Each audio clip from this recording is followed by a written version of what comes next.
अब हर जगह ऐसे बोलते हैं पंजाबी आ गए होए। I've never heard you say I'm the first Indian to perform here. ऐसे क्यों? जब आप छोटी जगह से आते हो उस जगह से आने का एक फील है कि यार अब हम यहाँ से भी आ गए भाई।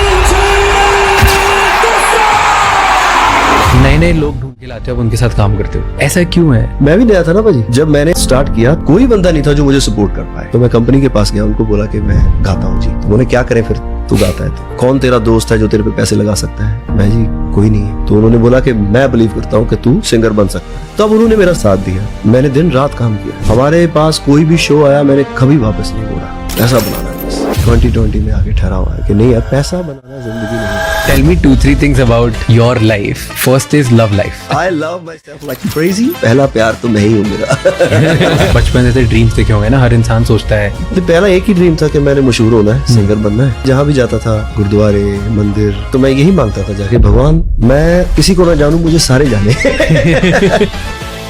आज का ये एपिसोड स्टार्ट करने से पहले मेरी एक रिक्वेस्ट है, अगर हमारे पॉडकास्ट ने आपको कभी भी थोड़ी भी वैल्यू दी है तो प्लीज इस चैनल को सब्सक्राइब कर लो, क्योंकि आपका एक सब्सक्राइब हमारी पूरी टीम को बहुत मोटिवेट करता है। एंड मैं प्रॉमिस करता हूं कि अगर आप सब्सक्राइब दबाओगे तो हम इससे भी बेहतर, ज्यादा वैल्यूएबल एंड और बड़े गेस्ट लेके आएंगे आपके लिए, ताकि आपको कम से कम समय में ज्यादा से ज्यादा सीखने को मिले एंड इंस्पायर हो जाए। आज का हमारा एपिसोड एक ऐसे इंसान के साथ है जो ग्लोबली सेंसेशन बन गए 2020 के बाद। हमारे आज के गेस्ट हैं दिलजीत दोसांझ, जो इंडिया को, पंजाबी म्यूजिक को, हमारे इधर की रीजनल लैंग्वेज को ग्लोबली रिप्रेजेंट कर रहे हैं on the world's biggest stages. लेकिन हमने ये जानने की कोशिश करी कि जब वो 8 या 9 साल के थे तब वो घर से भाग क्यों गए, उन्होंने ऐसा क्या सीखा लाइफ में जिसकी वजह से आज वो सक्सेसफुल है, उनकी ब्रांड बनाने के पीछे स्ट्रैटेजी क्या है, वो कैसे अपने आप को री इन्वेंट करते जाते हैं कि 22 साल से वो कंटिन्यूसली रेलेवेंट हैं और हर साल उनका ग्राफ सिर्फ ऊपर ही जाते जा रहा है। इन सब के बारे में बात करिए, हमने जानने की कोशिश करिए about his love life and उनका प्यार पे ओपिनियन क्या है। Enjoy this episode with the music sensation in the world, जो एक शो पे 55,000 टिकट्स बेच देते हैं, वो भी इंडिया में नहीं, दूसरी कंट्रीज में। Enjoy the episode, but before you do that, Raj Shamani clips and Raj Shamani shorts को जाके सब्सक्राइब कर लो, क्योंकि वहां पर इस बड़े एपिसोड की छोटी छोटी क्लिप्स हम डालते हैं ताकि कम समय में आपको ज्यादा से ज्यादा इंफॉर्मेशन मिले। Enjoy the show।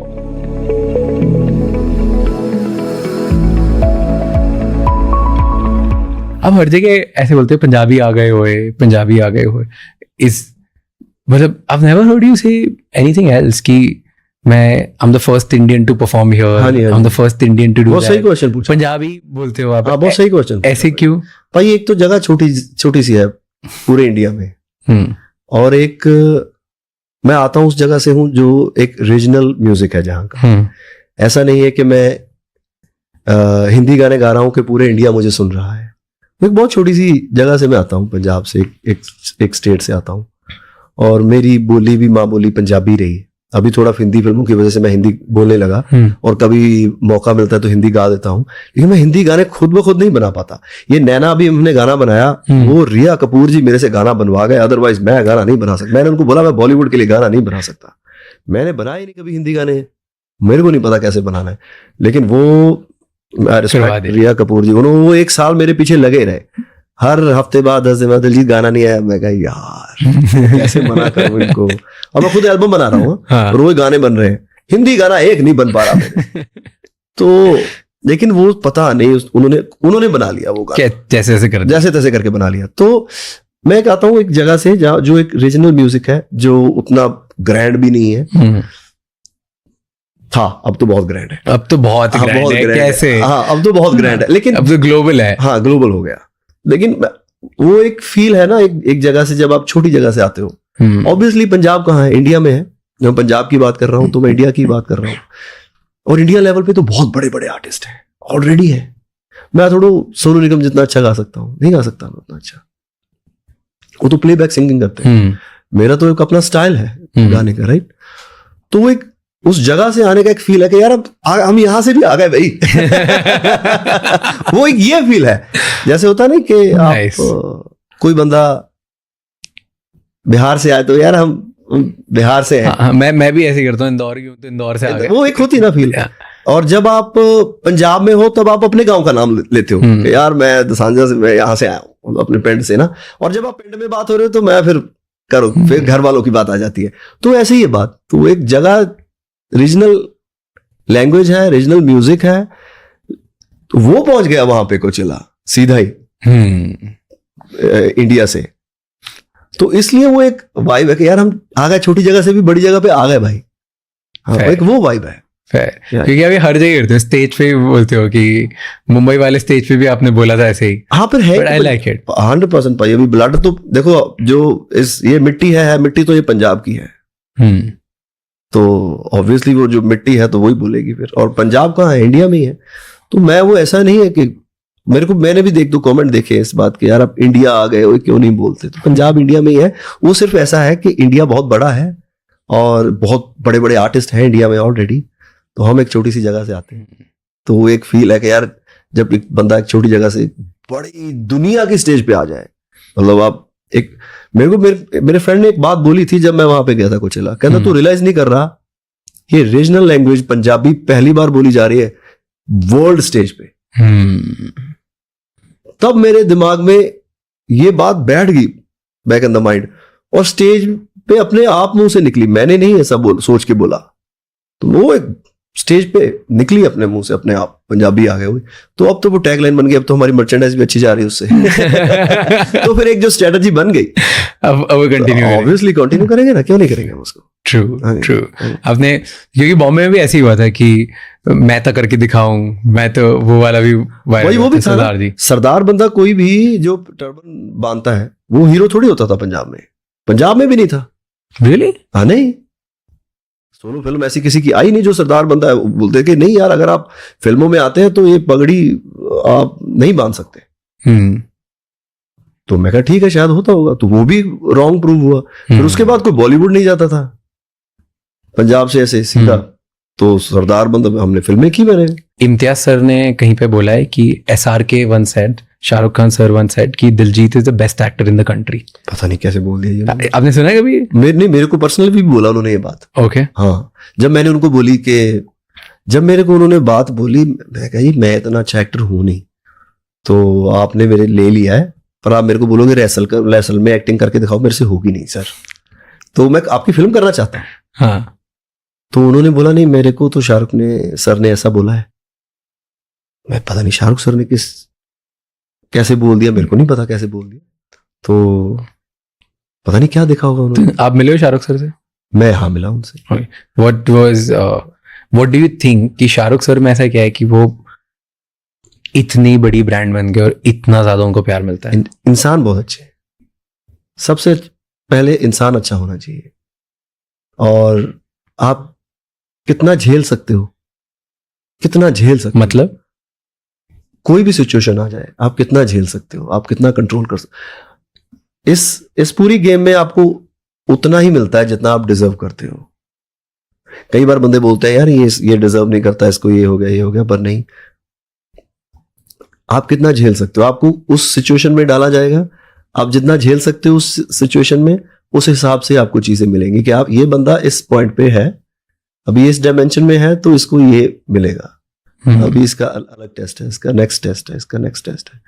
तो वो इंसान बहुत प्यारे है, तो वो डिजर्व करता है शाहरुख खान होना।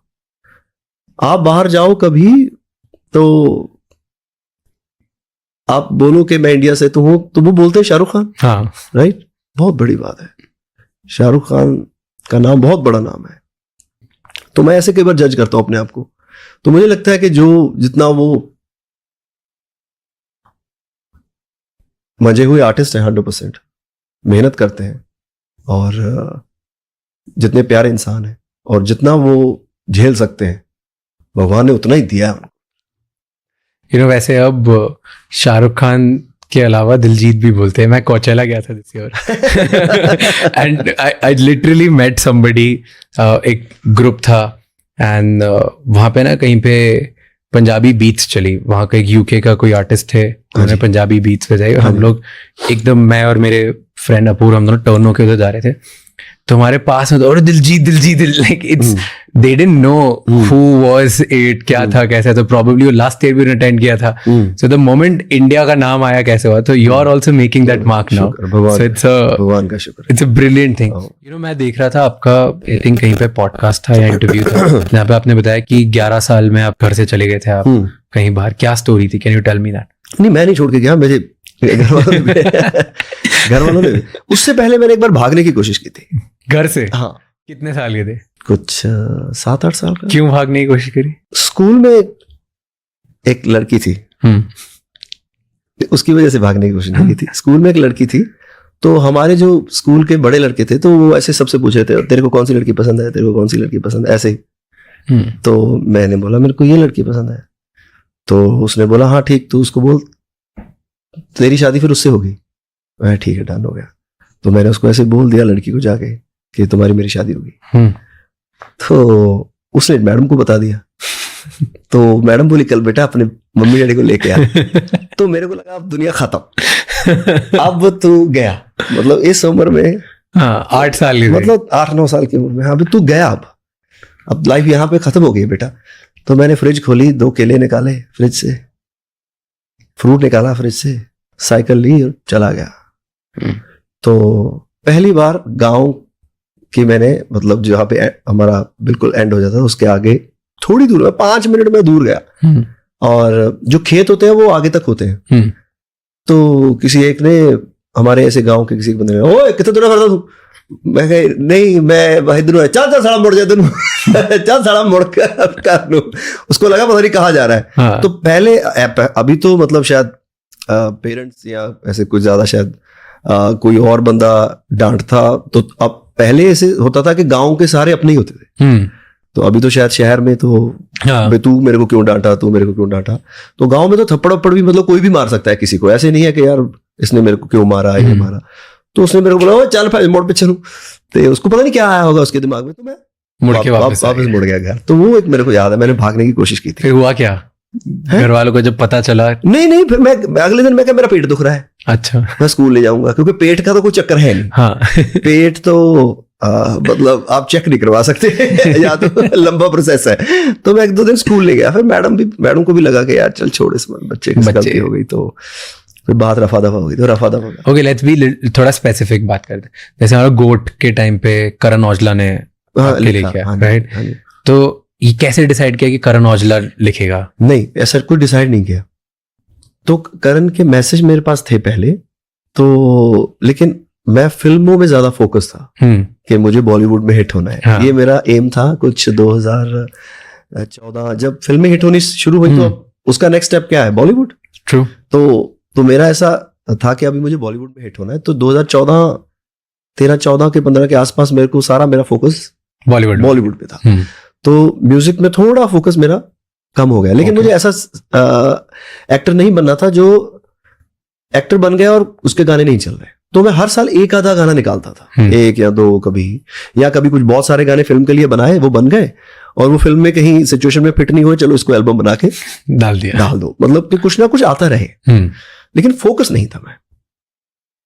तो लेकिन मैं गाने सुनता रहता, सब सिंगर के क्या आ रहा है, कौन अच्छा, ये अच्छा कर रहा है, ये गाना अच्छा गा रहा है. तो लेकिन जब हम 2020 आया तब फिल्में बंद हो गई, कोई फिल्म का शूट नहीं हो रहा, कुछ नहीं हो रहा. तो फिर मैंने सोचा यार कि यार ऐसे फ्री तो नहीं बैठ सकते, अभी एल्बम करते हैं. तो फिर दोबारा दिलजीत शुरू हुआ कि यार अभी फ्री नहीं बैठना है, क्योंकि फिल्में हो नहीं रही, तो अब मैं 4-5 महीने चिल नहीं करना है, अभी एल्बम करता हूँ. ओके. तो तब मैंने गाने बनाने शुरू किए. तब गाने बनने, कुछ हमने 35-40 गाने बनाए तब मैंने.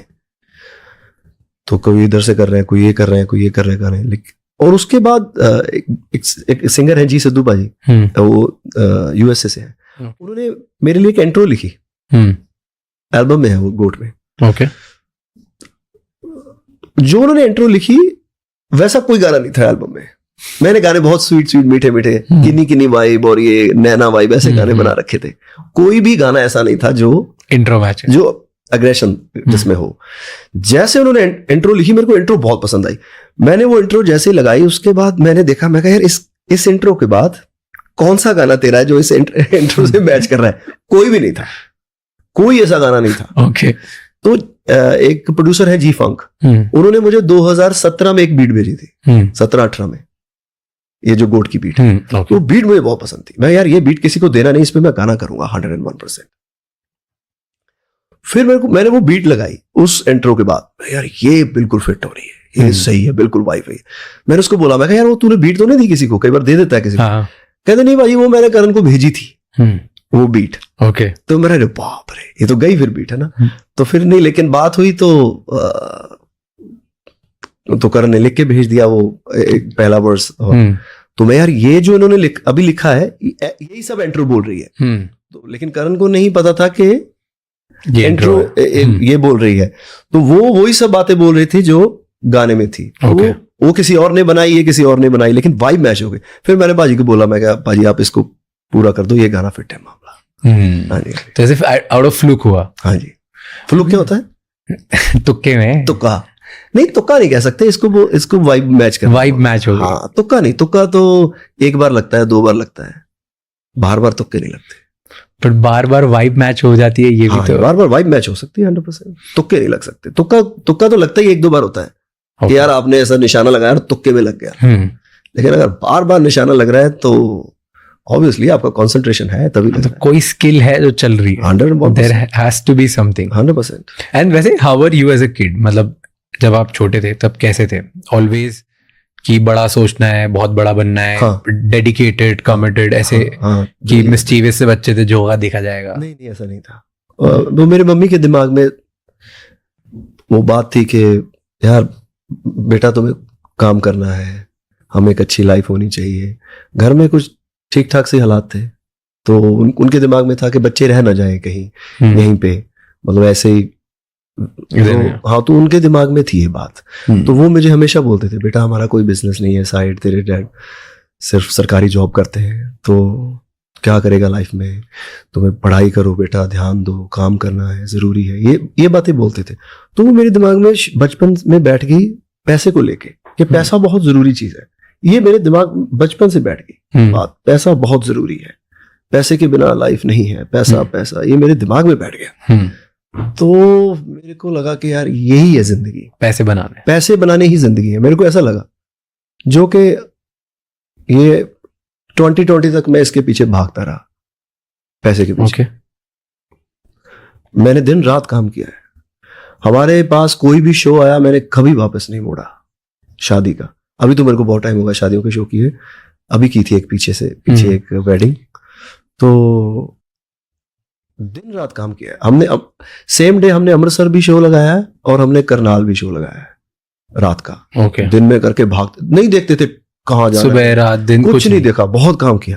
18 साल में मेरी एल्बम आ गई। उसके बाद जो शादियों के शो किए मैंने 30 साल तक, जो भागम भागी की है, पैसा बनाना है बस। पर ये अभी 2020 में आके ठहरा हुआ है कि नहीं यार, पैसा बनाना जिंदगी नहीं है। पैसा सिर्फ पैसे आप बना लेना, आप ये कामयाबी ये नहीं है। मैं ये घर वालों का कसूर नहीं कह रहा, ये मोस्टली सब पेरेंट्स के दिमाग में ये बात रहती है कि हमारा बच्चा जो है वो पैसा बना रहा है तो कामयाब है। तो यही सक्सेस का यही एक मंत्र है। मुझे अब नहीं लगता ये। You know this is true, क्योंकि मेरे घर में भी ऐसा ही था। एंड मुझे भी बचपन से बस यही था कि पैसे बनाना है, पैसे बनाओगे तो तुम्हारी समाज में इज्जत होगी, पैसे बनाओगे तो तुम्हारी लाइफ अच्छी चलेगी, पैसे बनाओगे तो माँ बाप खुश होंगे, जो कि है भी। जो तीनों चीजें आपने बोली वो सही है। समाज में आपकी इज्जत बढ़ेगी 100%, माँ बाप खुश होते हैं 100%, लेकिन लाइफ मुझे लगता है ये नहीं है। ओके। तो जिन भगवान को आप मानते हो किसी भी धर्म में, आई थिंक उनका मोटो तो ये नहीं रहा, फिर आप क्यों मानते हो उनको? तो फिर क्या है motto? What do you think? अगर पैसा बनाना नहीं है, ऐसा क्या रियलाइजेशन आया 2020 में कि ओल्ड दिलजीत और न्यू दिलजीत में डिफरेंस आ गया? खत्म ही हो गया ओल्ड तो। बिल्कुल ही मेरा देखने का नजरिया ही चेंज हो गया कि ऐसा थोड़ी था, ये लाइफ ऐसी नहीं थी। अब क्या है सबसे इंपॉर्टेंट? ऐसा बहुत इंपॉर्टेंट जो मेरे इस वक्त अंदर की फीलिंग है, जो मैं अंदर, जो अभी भी अंदर जो एक एहसास है, वो बहुत इंपॉर्टेंट है, और वो ऑलरेडी म्यूजिक के साथ जुड़ा हुआ है। ये चीज मेरे लिए इंपॉर्टेंट है। यू नो, थोड़ा इस पे डीप पे बात करते हैं, old Diljit and new Diljit पे। आई रियली लव, क्योंकि ना मैं बहुत इंस्पायर होता हूँ आर्टिस्ट और आर्टिस्ट की जर्नी से। मेरा जो काम है वो काफी डिफरेंट है, बट स्टिल मुझे बड़ा मजा आता है। मतलब मैं वेस्ट के भी, इधर के भी, हर जगह के आर्टिस्ट की स्टोरीज बहुत ज्यादा डीप में पसंद करता हूँ। और क्योंकि मुझे ऐसा लगता है कि आर्टिस्ट ना बहुत जल्दी बहुत सारी चीजें देख लेते हैं, तो उनके पास बहुत लाइफ लेसन होते हैं सीखने के लिए। So I want to learn that. तो उस पर हम लोग थोड़ी सी मैं कुछ गलत सिखा दूंगा आपको। हाँ, तो और ठीक है, थोड़ा सीख लेते हैं। कुछ गलत सिखा दूंगा आपके और देखने वालों को और आपको, तो आप बस सुन लेना, सुन के इग्नोर कर देना। जरूरी नहीं है उस चीज से कुछ सीखना है। ठीक है, अगर मैं कुछ गलत बोल जाऊं तो फेयर। बट पहले ओल्ड दिलजीत की बात करते हैं थोड़ी सी। तो मुझे ये बताओ, उस टाइम पे कभी ऐसा सोचा है कि कितना पैसा मतलब बहुत जरूरी होता है, या अभी कौन सा ऐसा पॉइंट होता है जहां पे रियलाइज होता है कि यार अब पैसा कमाना इतनी जरूरी बात नहीं है? क्योंकि पैसा जरूरी तो है एक हद तक। दुनिया चला रहा है पैसे के चक्कर में हो रहा है सब ये। ट्रू।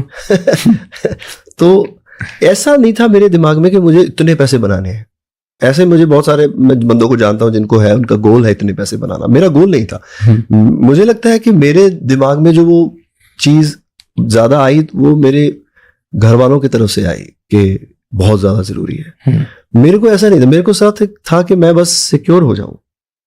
लेकिन बाद में मैंने सोचा कितना सिक्योर हो सकता है, तो इसकी भी एक कोई लिमिट नहीं है। सिक्योर होने की कोई लिमिट है ही नहीं। ये मेरे दिमाग में था कि यार अब मैं वापस वहां ना चला जाऊं जहां से स्टार्ट किया था। जो कि मैंने चमकीला फिल्म करते हुए भी उसकी जर्नी में भी ये पाया। कुछ लोगों ने मेरे को बोला कि तुमने उसमें अच्छा काम किया, लेकिन मुझे लगता है कि वो क्या सोच रहा था वो मैं समझ सकता हूं एज एन आर्टिस्ट। कि बंदे को लगता है कि वो इवन नॉट चमकीला, कोई भी जहां से जिसने स्टार्ट किया हो, जहां से वो आप या कहीं कोई भी कहीं से आया हो, नीचे से आया हो, तो उसको लगता है यार मैं वापस ना वहां चला जाऊं, ट्रू, सिक्योर हो जाऊं। तो उस चीज के डर में आप भागते रहते हो, और ये दौड़ खत्म ही नहीं होती। आप खत्म हो जाते हो और ये रेस कभी खत्म नहीं होगी। और इस रेस के लिए तो मैं इस दुनिया में नहीं है 101 कोई भी नहीं आया इस रेस के लिए, कोई नहीं आया। कितने ही कोई पैसे बना सकता है, दुनिया आके चली गई। बट एक कोई तो पॉइंट होता होगा जहां पे ये डर खत्म होता है, क्योंकि डर तो खत्म नहीं होते, बट एक टाइप का डर खत्म ये नहीं, खत्म ही नहीं होता ये कभी।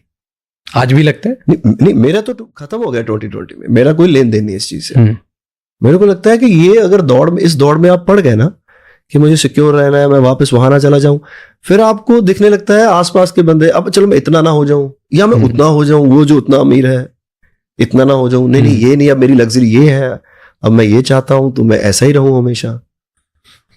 तो ये कभी खत्म नहीं होगा आपका। तो ओल्ड दिलजीत जो था वो ये था, वो डरते थे 101%। अब नहीं डरते किसी भी चीज से? कोई फियर्स है अभी? कोई फियर ही नहीं है कभी कि मे बी? सोचने दो। हाँ, नहीं, मेरे को लगता नहीं है कोई है कि मे बी मैं, शायद आप बोलोगे तो याद आ जाए कोई। मे बी मेरे गाने नहीं पसंद आए लोगों को, मे बी मैं इररेलेवेंट हो जाऊं एक टाइम बाद। नहीं, गाने बहुत बार नहीं पसंद आते हैं, तो दोबारा बन जाते हैं। और ये जो आपने अभी बात बोली, ये अभी मेरा डर नहीं है कि अभी मेरा एक दौर चल रहा है, कभी ये खत्म हो जाए तो नहीं, कभी ऐसा सोचते नहीं। मेरे को जब मैंने शुरू किया था, पहली एल्बम हिट हुई ना, तो पहले 4-5 साल बाद लोगों ने मेरे को बोलना शुरू कर दिया था कि ये 4-5 साल ही है, तू ना बस जो इकट्ठा कर सकता है कर ले, प्रॉपर्टी बना ले, ये कर ले, वो कर ले, बहुत, क्योंकि हर बंदा आपको ज्ञान देता है।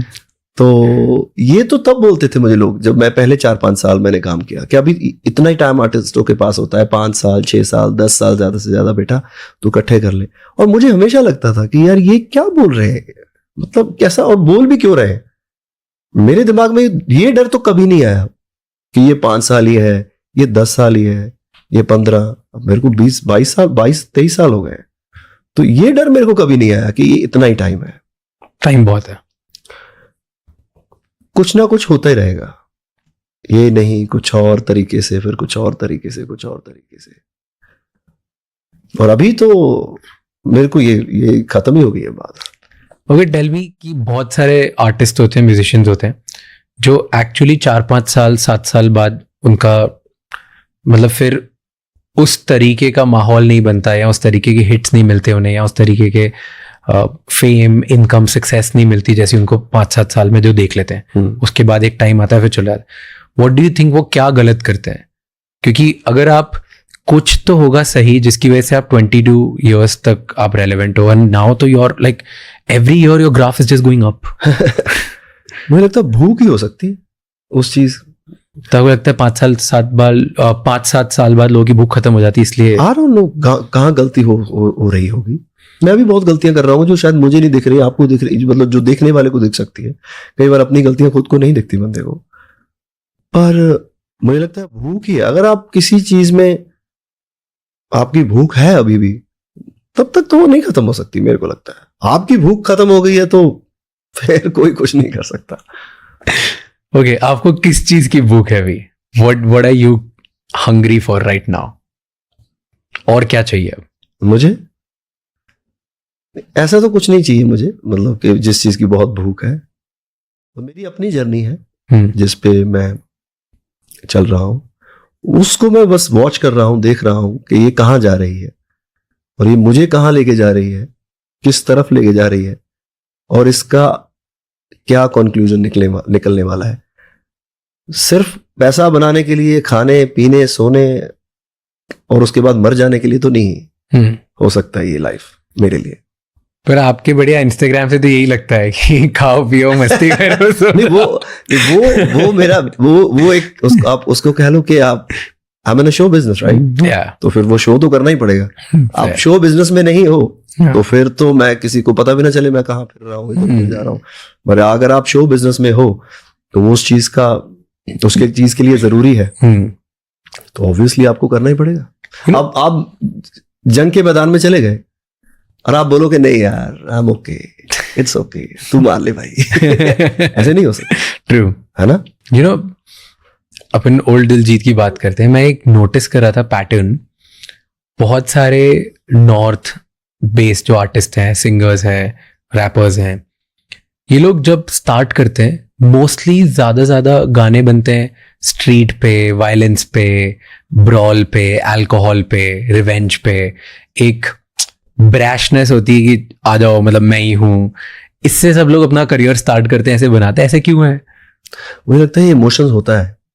जब आप कॉलेज में जाते हो या इस उम्र में ये इमोशन ही होता है। है कोई सड़ा मैं तो बड़ा कौन है। ये इमोशन होता है, वो कनेक्ट करता है सिर्फ लोगों के साथ। लोग ही तो हिट करते हैं, गाना कौन हिट करता है? सिंगर थोड़ा बना के अपना गाना बोल रहा है कि मेरा गाना हिट है, ऐसे थोड़ा होता है। लोग हिट करते हैं तो इट मीन्स वो इमोशन आपके साथ कनेक्ट कर रहा है। गाना सिर्फ वही हिट होता है जो इमोशन कनेक्ट कर जाता है। Fair, right? तो ये इमोशन है जो कनेक्ट करता है 100%। तो ऐसा इमोशन लोगों में है जो कनेक्ट कर रहा है। तो इसीलिए सब यंग लोग उस टाइम पे जो अपनी बातें सामने रखते थे। ज्यादातर अभी मैं अपना स्पॉटिफाई निकालता हूँ उसका, तो जो उसमें सुनने वाले हैं वो 16 से 22 साल तक सबसे ज्यादा रेशो है। ट्रू, सुनने वाला। तो उस उम्र में क्या सुनना चाहते हैं लोग? पंगा। Obviously, right? ऐसे गाने। तो मैं नहीं कह रहा किसी से पंगा लो, तो लेकिन ऐसे गाने कंज्यूम करते हैं लोग, तो ज्यादा सुनते हैं जो लोग, तो फिर उसी को देख के लोग फिर और बनाते हैं। तो आपने ऐसे सोचा था उस टाइम पे? इतने स्ट्रेटेजिक थे? तब तो पाजी ये यूट्यूब भी नहीं था जब तो हमने स्टार्ट किया 2002 में। Okay. तब तो यूट्यूब भी इतना ज्यादा पॉपुलर नहीं होता, गाने वाने नहीं डलते थे यूट्यूब पे। तब तो एल्बम आती थी। हमें नहीं पता था ये बातें। ये तो अभी बहुत बाद में जाके पता चली कि ये क्या है। अभी लोग बताते हैं जिनको स्ट्रेटजीज पता है कि भाई अभी थोड़े लेड बैक गाने चल रहे हैं, लोग अपना काम करते हैं, पीछे गाने लगे हैं, प्लेलिस्ट में गाने डल जाते हैं तो उसके व्यूज आते रहते हैं। पता नहीं अब तो क्या क्या। आप बनाते हो स्ट्रैटेजी के थ्रू गाने? नहीं। तो कैसे गाने बनाते हो आप? Because the new Diljit is a hit machine.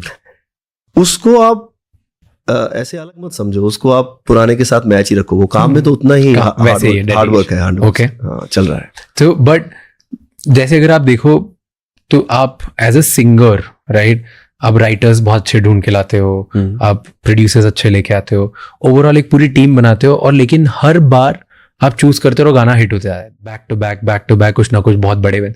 So what's the strategy, कैसे आप चूज करते हो? क्यों है कि ऐसे लोग हैं बहुत सारे जो प्रोड्यूसर भी खुद है, सिंगर भी खुद है, सब हैं, उनके 1-2 गाने हिट होते हैं बट उसके फिर बैक टू बैक हिट नहीं हो पाते। How can you choose every time and hit the nail? What do you think, आपका क्या स्ट्रैटेजी है? पता नहीं, कई बार पाजी कोई वाइब मैच होती है, वही बात है। कितनी बार वाइब मैच हो जाएगी? There has to be some strategy ना, कुछ तो सोचते होगे जब गाना बनाते होगे, क्या सोचते होगे? कुछ नहीं, कोई धुन अच्छी लग गई, कई बार कोई धुन दिमाग में होती है तो उस धुन पे सब बैठे हैं तो यार ऐसा सा कुछ बना सकते हैं। कोई गाना सुन लिया कभी कोई, तो वो कई बार अच्छा लगता है तो वो गुनगुनाते रहते हैं उसको, तो यार कुछ ऐसा सा बनाएंगे लाइफ में। तो फिर सेम नहीं पर उससे कुछ इंस्पिरेशन लेके, कुछ उससे महक लेके कुछ और बन जाता है। हर बार ना मैंने एक पैटर्न नोटिस किया, you tell me if I am wrong, कि नए नए लोग ढूंढ के लाते हो, आप उनके साथ काम करते हो, राइट? ऐसा क्यों है? मैं भी नया था ना भाजी, जब मैंने अब स्टार्ट किया तब मेरे को कोई नहीं जानता था इंडस्ट्री में, मतलब मैं किसी को नहीं जानता था, सॉरी। और कोई बंदा ऐसा नहीं था जिसको मैं बोल दूं कि मेरा दोस्त ऐसा नहीं था कि भाई पैसे लगा दे, घर वालों के पास पैसे नहीं है, कोई बंदा नहीं था जो मुझे सपोर्ट कर पाए। तो मैं कंपनी के पास गया, तब ऐसे ही एल्बम बनती थी, तो मैं कंपनी के पास गया, उनको बोला कि मैं गाता हूं जी। तो बोले क्या करें फिर, तू गाता है तो कौन तेरा दोस्त है जो तेरे पे पैसे लगा सकता है? मैं जी कोई नहीं है। घर वाले जो तेरे पे बिलीव करते हो? मैं ही नहीं, बिल्कुल कोई नहीं है। तो उन्होंने बोला कि मैं बिलीव करता हूं कि तू सिंगर बन सकता है। अब जब तू हिट हो गया तो ना घर वाला आना चाहिए तेरा कोई, ना तेरा दोस्त आना चाहिए मुझे बताने के लिए। उनकी स्ट्रेटजी बहुत अच्छी थी, राजेंद्र सिंह उनका नाम है। बहुत अच्छी स्ट्रेटजी थी कि अगर आज तेरे को कोई बिलीव नहीं कर रहा, मैं कर रहा हूं, तो कल को मेरे को आके ना कोई बताए कि भाई ऐसे कर। तो मैं यार बात अच्छी है। तब उन्होंने मेरा साथ दिया और मैं बिल्कुल नया था, किसी को जानता नहीं था, ऐसे शुरू हुआ बस। तो जब भी कोई नया आर्टिस्ट आता है ना, मेरे को लगता है यार ये सेम वाइब है जैसी मेरी वाइब थी। तो यार इस बंदे के अंदर जो भूख है अब वो बहुत प्यारी है और प्योर है। अभी थोड़ा वो इसमें मिलावट हुई नहीं है, तो इसके साथ जरूर काम करें।